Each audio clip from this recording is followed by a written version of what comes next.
এরে মুসলমান বাবাজি বন্ধুগণ, আমার আল্লাহ রাব্বুল আলামিন ডাক দিয়ে বলেন,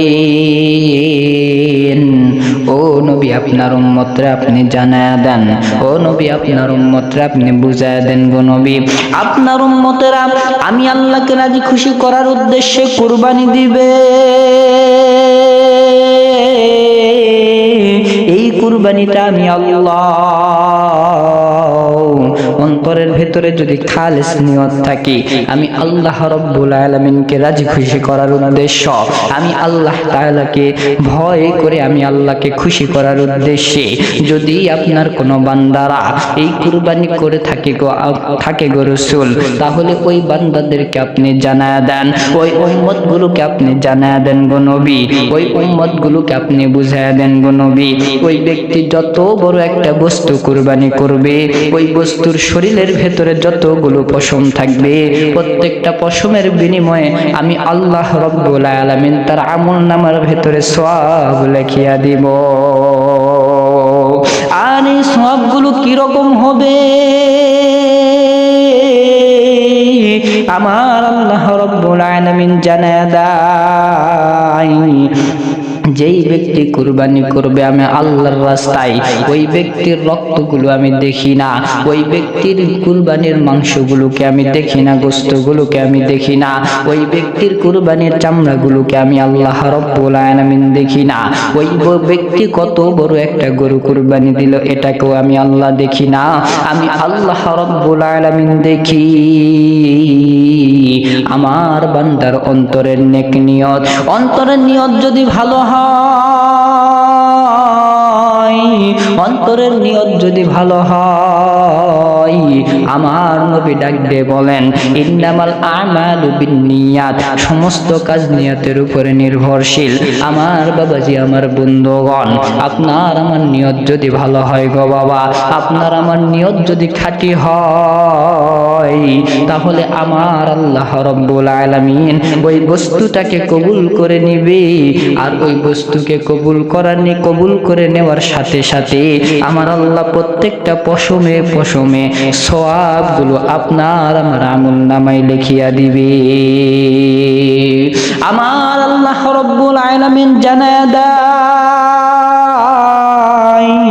ও নবী আপনার উম্মতরে জানায়া দেন, আপনার উম্মত যখন ইন্তেকাল করে দুনিয়া ছেড়ে বিদায় নিয়ে চলে যাবে, ওই অন্ধকার কবরে কেউ থাকবে না,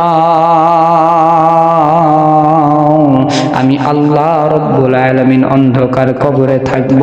ওই অন্ধকার কবরের ভেতরে যাওয়ার পরে আমি আল্লাহ রাব্বুল আলামিন তাকে কেমনে বাঁচায়া দিব আপনি কি জানেন গো নবী?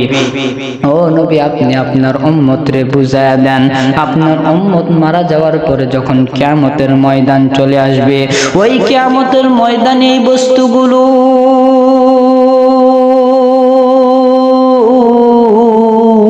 হাসরের ময়দানে উঠে দাঁড়ায় যাবে, সমস্ত কুরবানির গরুগুলো উঠে উঠে দাঁড়ায় যাবে।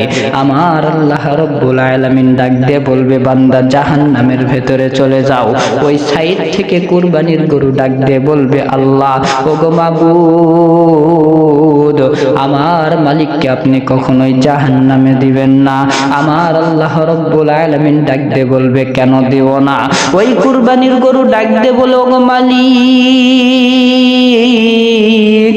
এই বান্দা একমাত্র আপনাকে রাজি খুশি করার উদ্দেশ্যে, আপনাকে খুশি করার উদ্দেশ্যে গো আল্লাহ, আপনার হাবিবকে খুশি করার উদ্দেশ্যে আপনার রাস্তায় কুরবানি করেছে। অন্তরের ভেতরে গোশত খাওয়ার লোভ ছিল না, দুনিয়ার ভিতরে মানুষেরা তাকে কুরবানি দিনওয়ালা বলবে এই লোভ তার অন্তরের ভেতরে ছিল না। গ্রামের মানুষেরা সবচাইতে বড় কুরবানি দিছে এই কথা বলবে, এই লোভটাও তার অন্তরের ভেতরে ছিল না। সে একমাত্র আপনাকে আপনার রাসূলকে রাজি খুশি করার উদ্দেশ্যে কুরবানি করেছে গো আল্লাহ।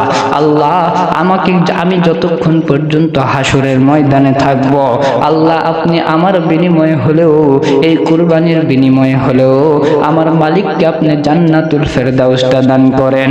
আমার আল্লাহ ডাক দিয়ে বলবে, ওগো নবী, আপনার উম্মতরে আপনি জানায়া দেন। সেই দিন আমি ফেরেশতাকে ডাক দিয়ে বলবো, ফেরেশতা যাও যাও, এইবার তাড়াতাড়ি ওই ব্যক্তিটাকে ধরো, ওই ব্যক্তিকে ধরিয়া তাড়াতাড়ি জান্নাতের ভেতরে ঢুকায়া দাও, কারণ ওই ব্যক্তি আমি আল্লাহকে রাজি খুশি করার উদ্দেশ্যে, আমি আল্লাহ রব্বুল আলামিনকে ভালোবেসে আমি আল্লাহর রাস্তায় কুরবানি করেছে, ওই ব্যক্তিকে আমি বিনা হিসাবে জান্নাত দিলাম। জোরে জোরে বলেন না সুবহানাল্লাহ।